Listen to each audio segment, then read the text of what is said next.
एक बड़ी पुरानी कहावत है, आई मौज फकीर की, दिया छोपड़ा फूंक। बाइडेन कुछ वैसा ही कर रहे हैं। बेफिक्र और मनमौजी आदमी की तरह कोई भी फैसला ले रहे हैं। अब बाइडेन का चीन पर नया बलंडर सामने आया तो वहीं दूसरी तरफ अब भारत ने नाटो क्वाड संग संभाल लिया है मोर्चा। तो सबसे बड़ी खबर, नॉर्दर्न अलायंस ने आखिरकार कर दिया है बड़ा हमला। इसके अलावा बहुत कुछ, आइए जानते हैं इन खबरों को विस्तार से। अमेरिका की राजनीति में उथल पुथल तो मचा ही है, लेकिन अब ट्रंप को हटाने के बाद अमेरिकियों को ऐसा लगने लगा है कि ट्रंप ही सही थे। बाइडेन तो सब कुछ कचरा कर रहे हैं और ये कहीं न कहीं सच्चाई भी है कि बाइडेन कचरा मचा रहे हैं। बाइडेन की लोकप्रियता में बड़े ही गंदे तरीके से गिरावट आई है। बाइडेन ने कभी नहीं सोचा होगा कि ऐसी गिरावट आएगी। इस वक्त बाइडेन को लेकर जो भी खबरें आती हैं, वो बिल्कुल यही दिखला रहा है कि अमेरिका सुपर पावर नहीं बल्कि जमीन खोदकर नीचे जा रहा है। अब बाइडेन को अपनी राजनीतिक कुर्सी बचानी है। बाइडेन को ये लगने लगा है कि ट्रंप की एक बात अब सही होती जा रही है, मतलब ट्रंप की लोकप्रियता में इजाफा हो रहा है। अब तो सीनेट के लोग भी प्रश्न पूछने लगे हैं और अमेरिका में अधिकांश लोग ट्रंप को सही ठहराने लगे हैं। तो फिर कुर्सी कैसे बचाया जाए? और इस कुर्सी को बचाने के चक्कर में एक और बड़ा ब्लंडर बाइडेन ने कर दिया है, बल्कि ये कहें तो ज्यादा अच्छा होगा कि दो नए ब्लंडर शुरू किए हैं। तालिबान के साथ जहां दोस्ती का ऐलान कर दिया है, तो वहीं चीन के साथ भी कुछ गुफ्तगू चलने लगी है। दरअसल पहली बार ऐसा हुआ है बाइडेन के प्रशासन में, जब चीनी सेना के साथ बाइडेन की प्रशासन बातचीत कर रही है। तो वहीं दूसरी तरफ ऐसे ही समय में महामारी को लेकर वो रिपोर्ट आई है जो बाइडेन अपने हिसाब से दुनिया के सामने रखना चाहते थे, ट्रंप को गलत ठहराने के लिए, जिसके लिए राजनीति बड़ी अच्छी रची गई। जो काम जिसका है उसे न सौंप कर ऐसे लोगों को सौंप दिया गया जो उसके बारे में कोई आंसर ही नहीं ला सकते हैं। दरअसल CIA, जो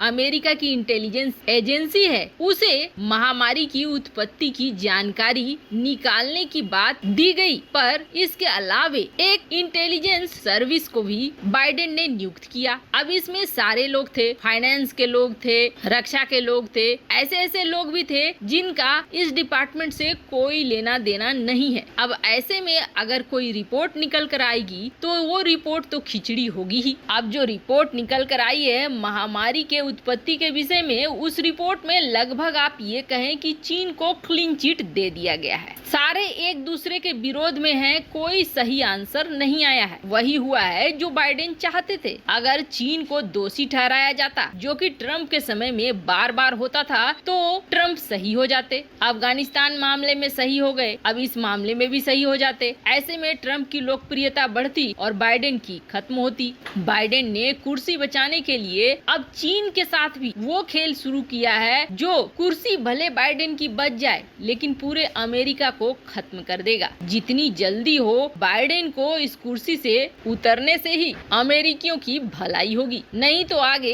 एक और बड़ा ब्लंडर रखा हुआ है, ये मानकर चलिए। और ये चीज भारत भी समझ में आ गया है। भारत को ये समझ में बहुत अच्छे से आ गया है कि अगर सिर्फ बाइडेन के भरोसे रहे तो समस्या भारत के दरवाजे तक आ जाएगी। इसलिए भारत ने अब कमान लेना शुरू किया है। दरअसल रूस के साथ भारत सैन्य गठबंधन करना चाहता था अफगानिस्तान मामले में, लेकिन रूस ने इसके लिए ना कर दिया। जबकि वही सैन्य गठबंधन रूस ने चीन के साथ कर लिया कि अफगानिस्तान से आने वाली समस्याओं को निपटने के लिए हम मिलकर लड़ेंगे। खैर, ऐसा नहीं है कि रूस के लिए समस्या नहीं है। IS खुरासन रूस के लिए सबसे बड़ी समस्या है। रूस ने इसे मिटाने की बहुत कोशिश करी है, लेकिन अब तालिबान राज में ये वापस से खड़े हो रहे हैं। पर भारत की बात करें तो भारत भी चुपचाप बैठा हुआ नहीं है। बाइडेन के इन ब्लंडरों के बीच में भारत नाटो और क्वाड के देशों के साथ लगातार संपर्क में है। अफगानिस्तान पर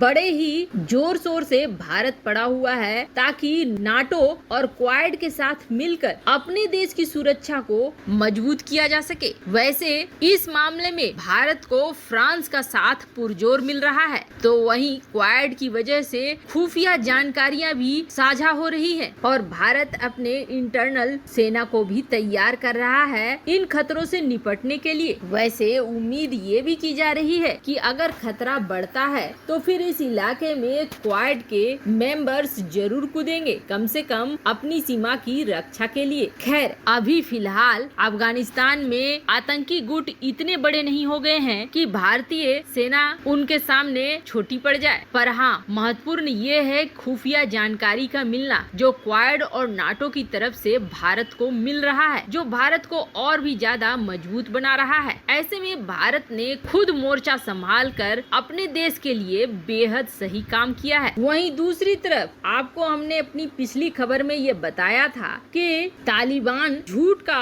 प्रोपेगेंडा फैलाना चाह रहा था कि पंजीर पे उसका कब्जा हो गया है। कुछ रिपोर्ट ये भी क्लेम कर रहे थे कि दोनों के बीच में एक सुलह हुई है कि हम एक दूसरे पर वार नहीं करेंगे और एक दूसरे के लड़ाके को निशाना नहीं बनाएंगे। हालांकि ये बात हुई थी क्योंकि अभी पंजीर का नॉर्दर्न अलायंस और तालिबानियों के बीच में बातचीत चल रही है। वैसे आपको बता दें, इस बातचीत का ये मतलब नहीं है कि नॉर्दर्न अलायंस सरेंडर करने जा रहा है, बल्कि ये मतलब निकाला जा रहा है कि वक्त निकाल रहे हैं ताकि उस वक्त में उन्हें मदद मिल जाए। नॉर्दर्न अलायंस पूरी तरीके से निर्भर है विदेशी सहायता पर, जिसकी वजह से वो वक्त का इंतजार कर रहे हैं। इस बातचीत के जरिए समय को टाल रहे हैं ताकि एक बार यहाँ से अमेरिकी और नाटो देश निकल जाएं, फिर वो स्वतंत्र होकर पंजीर के लिए निर्णय ले सके। इसलिए इस सीज फायर को माना भी गया था, लेकिन तालिबान ने कपिसा प्रांत में इस सीज फायर को तोड़ दिया जो कि पंजीर के आसपास ही है, जिसके बाद दोनों गुटों के बीच फिर से लड़ाई शुरू हो गई। और जैसे ही तालिबान के लड़ाकों ने इस सीज फायर को तोड़ा, वैसे ही पंजीर ने तालिबान पर पलटवार किया। स्थानीय मीडिया के